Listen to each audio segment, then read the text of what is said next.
everyone! Ako po si Jennifer Rostrata. I'm 22 years old po and I'm from Iba Zambales po. So before po ako nag-join dito sa ASBA community, I finished first year lang po ng college. Tapos since, but during pandemic po kasi yun. So maraming struggles, nahirapan po ako mag-adjust. So ang ginawa po namin is nag-move po kami sa Bataan and then from there, may family business po kasing relatives ko do'n and nag-decide po kami ng fam namin na mag-work po muna do'n and tumulong and then eventually, fortunately po, si mom ko po may sarili na rin po siyang small footwear business do'n and hanggang ngayon, running pa rin siya. Tumutulong pa rin po ako sa store namin. And then since kailangan ko rin po ng ibang source of income, nag-search po ako sa internet like ano po yung mga puwede pong pagkakitaan na online lang and then I found this pong platform na Course Hero where, magsasagot ka lang po ng mga assignments ng students from different countries po siya. And then dollar rate din siya which is, nung time na yun very, very good kasi malaki po yung palitan ng Philippine to dollar rate, 'di ba? So, ayun may kinikita naman kaya lang since sa rise nung, AI ganyan, so hindi na siya masyadong patok dun sa mga students na, magbabayad ng ibang tao para magpagawa. So, pina-plug lang nila or inaano lang nila sa for example, ChatGPT, hindi siya viable. So, naghanap ulit ako ng ibang source of income. And then after po nun, nakita ko po yung VA. Actually na-mention na po siya sa'kin ng kapatid ko nung pandemic pa rin. Sabi ko, "Hala baka naman scam yan." Like wala pa kasi akong ibang, information about VA, like virtual assistant, yun lang siya. Tapos dollar rate and marami akong nakikita ng mga nakapagpagawa na ng bahay, ganyan. So sabi ko, "Ha?" Sabi ko, "Totoo ba yan?" So katulad ng mga napapanood ko dito sa success stories, napanood po nila yung isa sa mga video ni Miss Nikki B, ayan. Tapos ang una ko po napanood sa kanya is parang mga tips and parang guides po sa mga beginner pa lang sa VA, Amazon VA po yun. Tapos napadpad po ako dun sa mga success stories na ng Amaze Nation, yung kay Ate Faye and Ate Chelsea po. Nag-binge watch na po talaga ako ng mga videos niyo, ginagawa ko po talaga siyang podcast. Like, 'pag kumakain, kahit naliligo po pinapanood ko. Tapos pampatulog ko rin po siya, like talagang katabi ko yung phone ko tapos pini-play ko lang yung nagda-downloads ako ng video, pini-play ko siya, pinapanood ko rin po sa nanay ko. Tapos shinare ko nga, sabi ko training siya, paid training siya. And then wala po akong gano'n pa kalaking pera to fund myself. Sabi ko, sige yung kinikita ko as, dun sa Course Hero gagamitin ko siya. Kaya lang since may mga immediate needs, hindi rin nakapag-ipon. So sabi ko, nung May 2024, sabi ko kay mama ko, nagpaalam ako, "Ma, puwede bang pahingi na muna ng pera para makapag-enroll ako?" Tapos sabi niya, "Sige, mag-enroll ka." Tapos June 5 po, nakapag-enroll ako finally sa ASVAB Masterclass po. Tapos actually nung pinadala sa'kin na pera Advance hindi po or siya elite? advance po, Okay. advance. Hindi pa enough yung pinadala sa'king pera so kailangan ko pa po magsangla ng Nagsangla alahas. ka? Opo, pero pinaalam ko naman po kay ma'am ko. So, ayun napuno ko po siya. So, June 5, officially po na ano na ako, nakapag-enroll na po ako. So, habang nagbabantay po dun sa business namin, ako po kasi yung naiwan sa business namin. So, nagbabantay, nag-a-at ng mga customers. 'Pag nandun po ako sa, puwesto namin sa palengke, dala ko po yung laptop ko, notebook ko, dun po ako nag-aaral nung training. Kinuha ko pong deadline ko para ma-finish yung training is 2 months. Kaya lang po, since gusto ko po talaga, like maaral ko talaga lahat, yung course, nagsulat po ako or nag-notes po ako. Tapos ito po yung ginawa ko pong notebook para sa ASVAB po talaga 'to. Bumili pa ako ng sarili kong notebook para dito. Tapos ito po yung mga notes po na for example, yung mga assignment po, yung mga kailangan ko pong gawin after mapanood yung mga videos. May mga ano pa po diyan, manifesting. Dito, get your first client before August ends, pero hindi natuloy kaya nilagay ko October, real na talaga. And naging real naman po siya. Actually, palapit na pong maubos 'tong page na 'to, eh. Pakita ko yung mga page, nag-flip pa po talaga ako simula umpisa, ayan. Girl, para ka nag-med. Yes po. Ganyan po talaga yung ano, may mga picture pa po, ganyan. Tapos ngayon po na may client na ako, ginagamit ko pa rin po siya kasi very helpful po siya. Tapos paubos ko na yung page po nito eh. Ayan. Ganyan po. Mas natututo po kasi ako 'pag sinusulat ko siya. So, ang dami po ayun, yun lang po. Tapos marami po kasi akong hindi tapos sa ano, eh, upskill playbook. So, dito ko po ilalagay yung mga aaralin ko pa. Ayun po. Ang cute mo naman. Sobrang sipag mo 'no, talagang may sticky notes ka pa, may pinrint Po. out ka pa. Pinrint out ko po talaga siya para ano, may guide po talaga ako. Mas mas maganda kasi 'pag nakikita niyo po siya, eh. Tsaka yung sa mismong Seller Central po, di ko na po siya masasaulo kaya nag-print po talaga ako ng mga parts ng Seller Central. So, para alam ko siya gawin. Oh my gosh, Yun po. i-aano namin 'to, ipapa-skill namin 'to sa social media itong interview mo kasi very, very Thank you. special and sa tagal naming nag-i-interview ng success stories, ikaw lang ang nag-share nung ganyang ano 'no, sobrang detailed yung workbook, parang ginawa mong med ang pag-aaral ng ASU. Yun talaga yung goal, like sabi ko nga po before 'no, PS Medtech po yung undergrad ko and then sana kung walang nangyaring ano, and then magme-med po sana magpo-proceed sa med. Pero Wow. hindi ko naman pinagsisisihan kasi nag-e-enjoy naman po ako dito as, VA. Yay! Ayan. Yeah, we can also see it in sa energy mo, sobrang taas ng aura mo as yung mga nakikita ko sa TikTok, aura 100 ganyan-ganyan. Oo nga. Your energy is ano 'no, it's showing that you really enjoy what you do. So gaano ka katagal nag-aral ng ASVA modules before landing your first client? Since nag-enroll po ako June 5, tapos medyo hindi po kasi talaga consistent na araw-araw nag-aaral. May times po na minsan whole day, minsan half day, minsan hindi po talaga since may mga ibang errands pa. Pero ayun, natapos ko po siya in a span of 4 months. Pero hindi ko ma-calculate if ilang hours po yun na. So, September 30 natapos ko po siya. Tapos, while I was in the middle of the course po sa training, siguro module 15 po, nag-jump po ako dun sa module 20 sa online portfolio sa creating. So naisip ko po kasi nun, habang nag-aaral po ako, mas maganda if na-optimize ko na po yung iba kong mga social media. So ang ginawa ko po, pinanood ko po muna yung module 20, nag-skip muna po ako dun sa 5 modules. And then after nun, lahat po ng mga naaral ko sa course, sa training, in-apply ko po sa LinkedIn ko. Nag-connect po sa mga ASVA-mates, sa mga direct sellers, sa mga agencies, ganyan. Tapos nung natapos ko na pong na-optimize ko na po sa LinkedIn ko, bumalik po ako sa module. Inaral ko po siya para sabi ko po, habang tinatapos ko yung module ko, nagge-gain ng traction yung LinkedIn ko.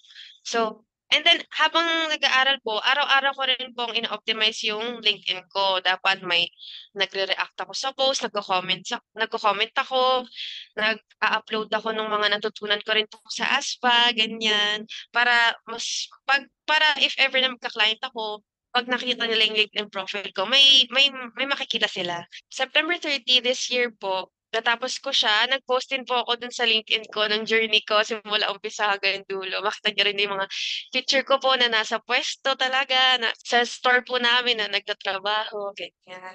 Tapos nung October 1 to 30 po, ang plan ko is mag-apply, gumawa ng portfolio, resume.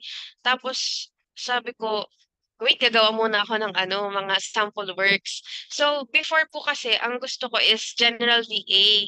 Kaya lang, in the long run, tama nga po yung sinabi nila na mas maganda mag-niche down. So, during sa previous work ko po na gumagawa ng mga assignments, na-enjoy ko rin po kasi yung creatives, gumagawa ng brochures, infographics, ganyan. So, naisip ko, magpo-focus muna ako sa graphic designs. And sa tingin ko, mas mabilis pong makapasok since hindi po siya gano'n ka-technical compared sa other tasks sa VA like product research, keyword research, ganyan. And ayun po. So, nag-niche lang ako, gumawa po ako ng sample works ko, Amazon listing images. And then, pagka-post ko po nung gabi, kinabukasan nagulat po kasi like ang daming impressions. Tapos, may mga nag-message na rin po. So, nung time na yun, wala po talaga akong ginagawang portfolio, resume. Hindi pa po kasi ako nag-apply talaga. Dapat October pa lang po ako magbe-build ng gano'n, Sorry, ng ano para may yung pakita. pinost mo? Ano yung pinost mo that gain Ano impression? po, sample listing images for her Hmm. Amazon. And then ayun po, nag-gain po siya ng mga impressions, may mga comments na ang ganda daw, ganyan, ganyan. Nakakagulat po, may nag-message po sa akin na 3 agency po sa Amazon. Tapos, like, nag-send po sila ng mga job na ina-offer nila. Tapos, sabi ko, sige, aanin ko yan. Mag-a-apply ako kapag nakauwi na ako ng Zambales. Kasi po, during na time po na nagte-training ako, wala pong wifi, mobile data lang po talaga gamit ko. Eh, alam ko po, pag nag-a-apply, di ba, sa mga agencies, meron silang, dinidetect po nila yung speed test. So, sabi ko, sige, pag uwi ko, mag-a-apply ako. Tapos, aside po dun sa 3 agency, ay may nag-comment din po or nag-message sa akin directly sa LinkedIn na mismong sellers po talaga sa Amazon. So, nagulat po ako nun kasi, ay, share ko lang po pala. Before po ako kasi nag-training nag-enroll sa ASVA, nag-a-apply na po talaga ako as VA sa online jobs and Upwork. Like, talagang araw-araw, 10 applications, pero wala po talaga nagre-reply. Since wala nga po akong ano nun, training. Pero nung dito sa ASVA, like, wala po akong ginagawang portfolio, hindi pa po ako nag-a-apply. Tapos nag-message na po agad sila sa akin. Tapos nakakatuwa kasi yung 3 seller po na yun, ni-replyan ko sila. Yung 2 po, ginost ako. Hindi na sila nag-reply. And then yung isa po, yung siya po yung pinaka-last na nag-message sa akin. Tapos minessage niya po ako, "I saw your work in LinkedIn. I was very interested. Kung willing ka pa bang mag-work?" Ganito, ganyan. Tapos tinanong niya po yung rates ko, ganito. Tapos sabi ko, I'm very excited po na mabigyan niyo ng opportunity. Sinend ko po agad yung Calendly link ko. So sa mga ano po diyan, sa mga naghahanap ng client, ilagay niyo po sa LinkedIn profile niyo yung Calendly link niyo para makapag-book po sila sa inyo ng one-on-one call. Ayun po. Tapos nung nandun na po ako sa client ko, hindi pa po niya ako inaano, hindi pa po ako officially na ano niya, VA niya. So sabi ko po, para ma-test niya po yung skills ko, sabi ko, I will offer like a sample work po gamit yung mga image po ng product niya. So, sinendan niya po ako ng renders, ng mga sample images niya. And then, ginawan ko po siya ng A+ content. Tapos tuwang-tuwa po siya kasi sobrang ano po, so mas nag-improve daw po compared daw dun po sa existing graphic designer niya na may experience na, ganito, ganyan. Nagulat talaga ako nun kasi Canva lang gamit ko nun eh. Tapos, So, ikaw pa ayun yung po, ano, tapos beginner, no? opo, tapos natutuwa daw po siya kasi ang ganda daw po ng mga designs. Tapos ayun po, nag-onboarding kami. Tapos during the call po, nag-offer din po ulit ako ng free service. Since sabi ko parang, since beginner ako, feeling ko it will take me na mas maraming time to finish some tasks. Nag-offer ako na for 1 month, sa unang month po, meron po siyang free 1 hour sa akin. So, hindi po yun kasama sa billables ko. So, natutuwa po siya nung time na yun kasi, syempre, ano yun eh, free work. And then sabi niya, thank you daw kasi very willing daw po ako na matuto. Kasi sinabi ko rin po sa kanya yun na gusto ko pong mag-grow, hindi lang graphic designs. And nung in-offer niya na po sa akin yung contract, yung job offer, nakita ko po dun may plan po talaga siya na i-delegate pa sa akin yung mga ibang operational tasks, ganyan.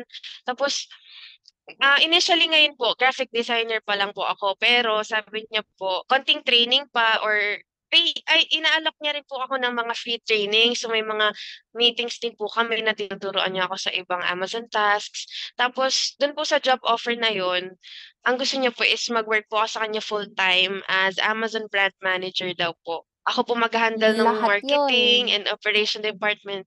Opo. Tapos, ang nakakatuwa po kasi sa kanya, nag-agree po siya dun sa rate ko, pero beginner rate lang po siya, no? Tapos sabi niya, every month po, meron kaming, ginigrade niya ako, so parang nag-aaral din po ulit talaga ako. Like, ginigrade niya ako, Sorry, meron ano 'to si kaming client? Excel sheet. Agency or brand owner talaga? Ay, direct seller po siya. So, Direct ano seller, ba siya? go. He's from, yes po, Amazon FBA, which is yun po talaga yung nandun sa, tinuturo sa Asma, right? So, very thankful po ako na siya po talaga yung nag-reach out sa akin. Tapos, ayun po, nagsisell po siya sa iba-ibang marketplace. May dalawa po siyang branch or may dalawa siyang company. Tapos, ina-handle ko rin po yung graphic design sa dalawang company niya. Kamusta naman working with your client? Ayun po, I was very, very thankful po talaga na siya po yung naging client ko. Kasi nung habang optimize po ako ng LinkedIn, marami akong nababasa like yung mga clients very toxic or hindi po okay yung working conditions. Pero sa kanya po parang hindi ko na-feel na VA ako. Like I was tinitreat niya ako like business partner, gano'n po. Kung ano yung pino-project ni Coach Saraya sa atin na dapat hindi tayo VA, dapat business partner tayo, business advisor, gano'n po yung nararamdaman ko sa kanya. Tapos since graphic designer lang po ako, nagpi-pitch in din po ako ng mga ideas kung paano namin ma-i-improve yung CTR namin or yung listings niya and natutuwa siya kasi kahit hindi niya po inuutos sa'kin na mag-isip ng mga ideas or mag-generate ng mga ideas to improve his company, sinasabi ko po. Kaya ayun po, nagustuhan niya po. And meron po kaming time tracker kaya lang hindi po siya like very strict kung anong time ko po gustong mag-work. Kasi magkaiba po yung time eh. Alam ko 6 or 7 hour difference po ang Spain sa Philippines. So hindi kami medyo nagtatagpo ng time. Basta mapuno ko lang po yung hours ko sa kanya. As of now, 4 hours po kasi ako sa kanya eh. So, kahit anong oras ko po gustong mag-work, ganyan, okay lang po sa kanya. Tsaka hindi niya po kami na micromanage. Sabi niya po gusto niya talaga na matutunan ko daw independently or matuto ako on my own. Hindi yung kailangan konting galaw, tuturuan niya ako, ganun, ganun. So proud of you, Jennifer. Grabe 'no, Thank you very much po. yeah, you're welcome. Na-e-excite ka sa ano mo 'no, sa work mo as an Amazon VA and inspiring kasi you just put yourself out there sa LinkedIn. Hindi ka nag-antay or something, nag-take action ka by sharing your work kahit wala kang experience, 'di ba? So, Opo.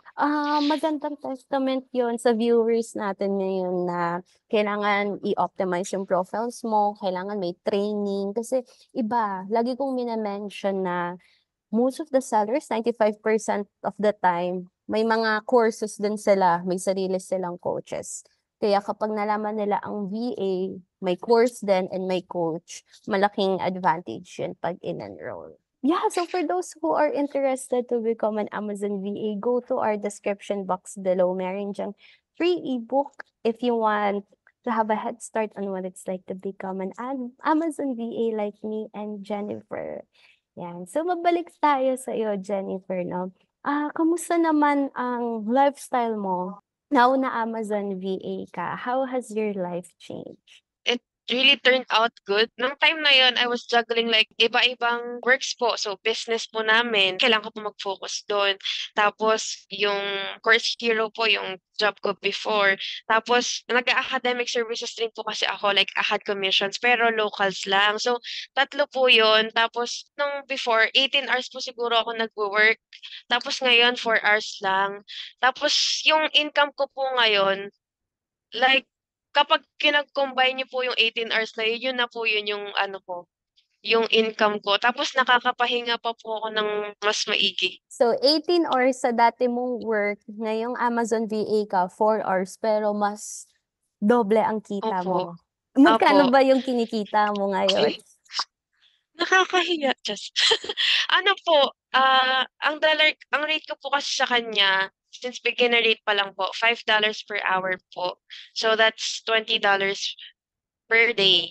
Tapos, ang kagandahan po kasi, I didn't mention it pala, na if I did well po kada week, meron din po ako sa kanyang bonus or incentive. Opo, kada week po yun. Tapos, Nakakatuwa kasi 1 month pa lang po ako sa kanya and then lahat po nung month na yun may bonus po ako. So, ibig sabihin satisfied po siya dun sa work ko. Ayun po. So, mga Tapos ano lagpas ba? 50K? Hindi naman po. Hindi pa naman po ganyan karami. Pero I'm very satisfied po sa income ko. Tsaka ang sinisik ko po kasi muna ngayon is growth. Alam kong beginner pa lang ako, so marami pa akong need matutunan. Ganyan. So, after ko po mag-work sa kanya, yung ibang hours ko po sa isang oras, yun na po, inaaral ko na po yung mga nakaligtaan kong mga videos sa Amazon, iba rin po mga courses, design courses, para in the long run, siguro next year makapagtaas tayo ng mas malaki, makapag-charge, mas maging skilled po sa inside Amazon. Sa sipag at talino mo, mas mangyayari yan. In your Opo, case, iba-iba 'di ba, talaga. nakukuha mo na yung ganyang bonus kahit newbie ka pa lang. So, Jennifer, thank you for sharing your journey with us. Talagang pinakita mo pa sa'min ang iyong mga very colorful na workbook. Kung meron ka mang maa-advice sa ating mga viewers, especially younger people like your age, anong mensahe mo sa kanila? Yun po, sa mga, katulad ko po na Gen Z, alam ko may mga times na medyo mahirapan tayo katulad nung sa base ko. Nung time po kasi na nag-stop ako, akala ko yun na yung end nung ano, like hindi ako magiging successful hangga't wala po akong diploma sa kamay ko. But nung napunta po ako sa ASPA, parang it gave me a great sense of accomplishment na nung nandun ako na ginagawa ko yung course, bigla akong nagkakaroon ng lakas ng loob na, hindi naman kailangan na talagang concrete na magkakaroon ka ng diploma to become successful. Kasi I've seen a lot of people inside the community na grabe yung naging growth nila. Katulad po ni Coach Lish, di ba? Before, she's working in a bank na 8K lang daw po pala yung ano niya. And then ngayon, may-ari na siya ng 8-figure seller na siya sa Amazon, ganyan. And sa mga nanonood po, katulad niyo rin po ako before na nangangarap lang din na magkaroon ng client. Nangangarap lang din po ako last year na baka ma-interview ako. So talagang before nakaharap ako sa salamin, sabi ko, sige, gumagawa ako ng mga scenario na nakakakuha na ako ng client. And grabe nakakatuwa na ito na nangyayari na siya. And sa mga nagse-second guess pa po na mag-enroll, like, wag na, go na kayo. Kasi ROI po talaga agad kapag nakukuha kayo ng client. Talagang yung investment sa loob, like, mas sa tingin ko yung in-enroll nyo, triple or double pa nung makikitain nyo kapag meron na kayong client. Of course, depende rin yun kung gaano kayo, yung grit nyo or yung kagustuhan nyo talaga na mag-improve. And siguro yung mga iba na tapos na sa course, isa rin po advice sa mga tapos na sa course pero natatakot pa rin po mag-apply.